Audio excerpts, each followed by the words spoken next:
நாடாளுமன்றத்துல பிரதமர் உரை நிகழ்த்தியிருக்கிறாரு. பல்வேறு கருத்துக்களை தெரிவிச்சிருக்கிறாரு. அது தொடர்பா அந்த நிகழ்வெல்லாம் நீங்க பார்த்தீங்களா? பார்த்தேன், படித்தேன், ரசித்தேன், சிரித்தேன். ஏன்னா பிஜேபி தான் எதிர்க்கட்சி மாதிரியும் காங்கிரஸ் தான் ஆளுங்கட்சி மாதிரியும் அவர் தொடர்ந்து ஆட்சிக்கு வந்ததுலேருந்து அவர் எதிர்க்கட்சியாக அவர் செயல்பட்டுக்கிட்டு ஆளுங்கட்சியாக இருக்கக்கூடிய காங்கிரஸ் அட்டாக் பண்ணுற மாதிரி பேசிக்கிட்டு இருக்காரு. பிரைம் மினிஸ்டர் பேசும்போது 400 இடங்கள்ல கைப்பற்றுவோம் அப்படின்னு சொல்லி எம்பி எலெக்ஷன்ல சொல்லியிருக்காரு. அதை பத்தி உங்க கருத்து சார்? மொத்தம் 400 தானா? 543 இடம் இருக்கு. அதையும் கைப்பற்றுவேன்னு சொன்னாலும் ஆச்சரியம் இல்லை. நடிகர் விஜய் கட்சி ஆரம்பிச்சிருக்காரு, எப்படி பாக்குறீங்க சார்? மக்களுக்கு தொண்டாற்ற யார் வந்தாலும் நான் மகிழ்ச்சி அடைவேன் சார், இப்ப வெளிநாட்டுகளுக்கு நீங்க பயணம் மேற்கொண்டு வரும் பொழுது முதலீடுகள் அதிக அளவுல ஈர்க்கப்படுது. இதற்கு அடுத்த கட்டமாக வேறு எதுவும் நாடுகளுக்கு செல்ல வாய்ப்பு இருக்குங்களா முதலீடுகள் ஈர்ப்பதற்காக? திட்டமிடும் போது உங்ககிட்ட சொல்லிட்டு செய்கிறேன். நாடாளுமன்ற தேர்தல் இப்போ நெருங்கி வர்றதுனால அதற்கு பிறகுதான் என்னுடைய பயணங்கள் இருக்கும். நாடாளுமன்றத்துல பிரதமர் உரை நிகழ்த்தியிருக்கிறாரு. பல்வேறு கருத்துக்களை தெரிவிச்சிருக்கிறாரு. அது தொடர்பா அந்த நிகழ்வெல்லாம் நீங்க பார்த்தீங்களா? பார்த்தேன், படித்தேன், ரசித்தேன், சிரித்தேன். ஏன்னா பிஜேபி தான் எதிர்க்கட்சி மாதிரியும் காங்கிரஸ் தான் ஆளுங்கட்சி மாதிரியும் அவர் தொடர்ந்து ஆட்சிக்கு வந்ததுலேருந்து அவர் எதிர்க்கட்சியாக அவர் செயல்பட்டுக்கிட்டு ஆளுங்கட்சியாக இருக்கக்கூடிய காங்கிரஸ் அட்டாக் பண்ணுற மாதிரி பேசிக்கிட்டு இருக்காரு. இதுதான் புரியாத புதிராக இருக்கு. சார், பிரைம் மினிஸ்டர் பேசும்போது 400 இடங்கள்ல கைப்பற்றுவோம் அப்படின்னு சொல்லி எம்பி எலெக்ஷன்ல சொல்லியிருக்காரு. அதை பத்தி உங்க கருத்து சார்? மொத்தம் 400 தானா? 543 இடம் இருக்கு. அதையும் கைப்பற்றுவேன்னு சொன்னாலும் ஆச்சரியம் இல்லை. நடிகர் விஜய் கட்சி ஆரம்பிச்சிருக்காரு, எப்படி பாக்குறீங்க சார்?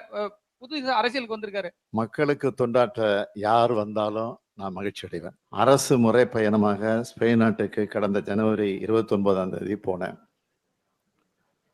முதல் நிகழ்வா ஸ்பெயின் நாட்டை சார்ந்த முன்னணி தொழில் நிறுவனங்களோட நிர்வாகிகள் பங்கேற்கும் முதலீட்டாளர்கள் மாநாடு நடந்துச்சு.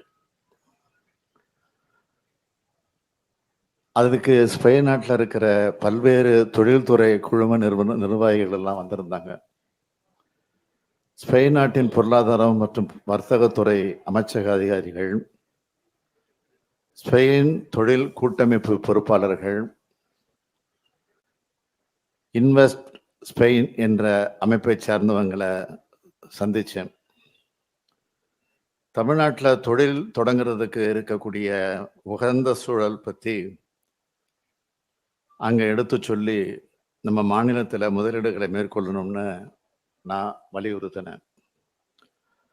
அதன் தொடர்ச்சியாக அடுத்தடுத்த நாட்களில் ஸ்பெயின் நாட்டில் செயல்படுற முன்னணி நிறுவனங்களோட நிர்வாகிகளை தனித்தனியாக நேரில் சந்தித்து கலந்துரையாடினேன்.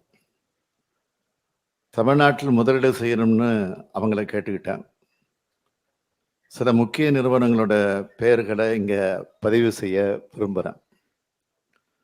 காற்றாலை மின் உற்பத்திகளும் நீர் மறுசுழற்சியிலும் முன்னணி நிறுவனமான ஆக்சியானா நிறுவனம், உயர்தர வீட்டு கட்டுமான பொருட்களில் உற்பத்தியிலும் பீங்கான் பொருட்கள் உற்பத்தியிலும் உலகின் முன்னணி நிறுவனமான ரோக்கா நிறுவனம், கண்டெய்னர் முனையங்கள் மற்றும் சரக்கு பூங்காக்கள் அமைக்கிறதுல சிறந்த நிறுவனமான ஹபாக் லாய்டு நிறுவனம், சர்வதேச தரத்தில் சாலை கட்டமைப்பு வசதி அமைக்கக்கூடிய அப்பர்டிஸ் நிறுவனம், மோட்டார் வாகன உதிரி வாகனங்கள் உற்பத்தியில் உலகின் முன்னணி நிறுவனமான இருக்கக்கூடிய கெஸ்டாம்ப் நிறுவனம், ரயில்வே சார்ந்த உற்பத்தி தொழிலில் உயர் தொழில்நுட்பத்தோடு செயல்படக்கூடிய டால்கோ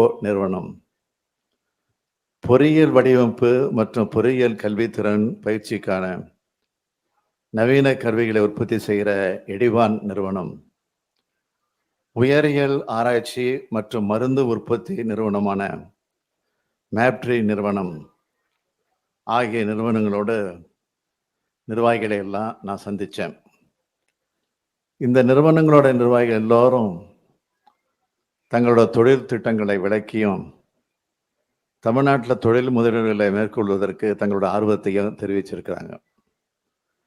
இந்த முயற்சிகளோட பயணம் 3440 கோடி ரூபாய் அளவுக்கு முதலீடுகள் செய்வதற்கான புரிந்துணர்வு ஒப்பந்தங்கள் மேற்கொள்ளப்பட்டன என்பதை மகிழ்ச்சியோடு தெரிவிச்சுக்கிறேன். அபாக் லாய்டு நிறுவனம் 2500 கோடி ரூபாய் முதலீடு, எடிபான் நிறுவனம் 540 கோடி ரூபாய் முதலீடு, ரோகா நிறுவனம் 400 கோடி ரூபாய் முதலீடு செய்வதற்காக உறுதியளிச்சிருக்கு. இந்த நிறுவனங்கள் மட்டும் இல்லாமல் மற்ற நிறுவனங்களும் அடுத்தடுத்து எதிர்காலத்தில் தங்களோட முதலீடுகளை மேற்கொள்வாங்கங்கிறத நம்பிக்கை எனக்கு இருக்கு. தமிழ்நாடு குறித்தும் கழக அரசு குறித்தும் உலகளாவிய தொழில் நிறுவனங்களுக்கு உள்ள நம்பிக்கையை இது காட்டுது. தமிழ்நாட்டின் தொழில் வளர்ச்சியையும் தமிழ்நாட்டின் பொருளாதார மேம்பாட்டையும் புகழ்ந்து உலக அளவில் முக்கிய பத்திரிகையான நியூயார்க் டைம்ஸ் வெளியிட்டுள்ள செய்தியை நீங்கள் எல்லாரும் படிச்சிருப்பீங்க. உற்பத்தி துறையில் சீனாவுக்கு மாற்றாக இந்தியா கருதப்பட்டு வரும் இந்த வேளையில் அந்த உற்பத்தி துறையில் முந்தி செயல்படுகிற மாநிலமாக தமிழ்நாடு முன்னேறி வர்றதையும் பெரும் அளவிலான வேலைவாய்ப்புகள் ஏற்படுத்தக்கூடிய முதலீடுகள் பல தமிழ்நாட்டில் கடந்த 2 ஆண்டுகளில் மேற்கொள்ளப்பட்டுள்ளதையும் அந்த செய்தி சுட்டி காட்டியிருக்கு. இந்தியா பயணிக்கக்கூடிய பாதையில் முந்தி பயணிப்பது மட்டுமல்ல, தமிழ்நாடு தனக்குன்னு தனிப்பாதை ஒன்றை வகுத்து செயல்பட்டு வரதாகவும் முதல் பக்கத்தில் நியூயார்க் டைம்ஸ் பத்திரிக்கை போட்டிருக்கு. அதை பாராட்டியும் இருக்கு. இது போன்ற பாராட்டுகள் தான் எங்களை மேலும் உற்சாகப்படுத்தி செயல்பட வைக்குது. தமிழ்நாட்டை தொழில்துறையில் தலை சிறந்த மாநிலமாக உயர்த்தும் எங்கள் பயணத்துக்கு ஸ்பெயின் பயணம் மிக மிக பயனுள்ளதாக அமைஞ்சிருக்கு. இது போன்ற அடுத்த பயணங்கள் திட்டமிடப்படும் என்பதையும் தெரிவிச்சுக்கிறேன். சார், இப்ப வெளிநாட்டுகளுக்கு நீங்க பயணம் மேற்கொண்டு வரும் பொழுது முதலீடுகள் அதிக அளவுல ஈர்க்கப்படுது. இதற்கு அடுத்த கட்டமாக வேறு எதுவும் நாடுகளுக்கு செல்ல வாய்ப்பு இருக்குங்களா முதலீடுகள் ஈர்ப்பதற்காக? திட்டமிடும் போது உங்ககிட்ட சொல்லிட்டு செய்கிறேன். நாடாளுமன்ற தேர்தல் இப்போ நெருங்கி வர்றதுனால அதற்கு பிறகுதான் என்னுடைய பயணங்கள் இருக்கும். சார், நாடாளுமன்றத்துல பிரதமர் உரை நிகழ்த்தி இருக்கிறாரு, பல்வேறு கருத்துக்களை தெரிவிச்சிருக்கிறாரு. அது தொடர்பா அந்த நிகழ்வெல்லாம் நீங்க பார்த்தீங்களா? பார்த்தேன், படித்தேன், ரசித்தேன், சிரித்தேன்.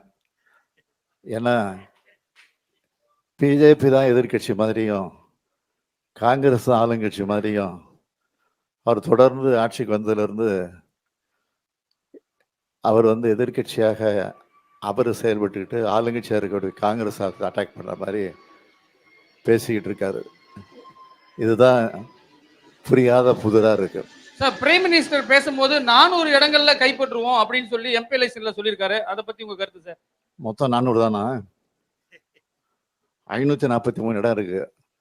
அதையும் கைப்பற்றுவேன்னு சொன்னாலும் ஆச்சரியம் இல்லை. சார், நடிகர் விஜய் கட்சி ஆரம்பிச்சிருக்காரு. எப்படி பாக்குறீங்க சார்? புது அரசியலுக்கு வந்திருக்காரு. மக்களுக்கு தொண்டாற்ற யார் வந்தாலும் நான் மகிழ்ச்சி அடைவேன். நன்றி, வணக்கம்.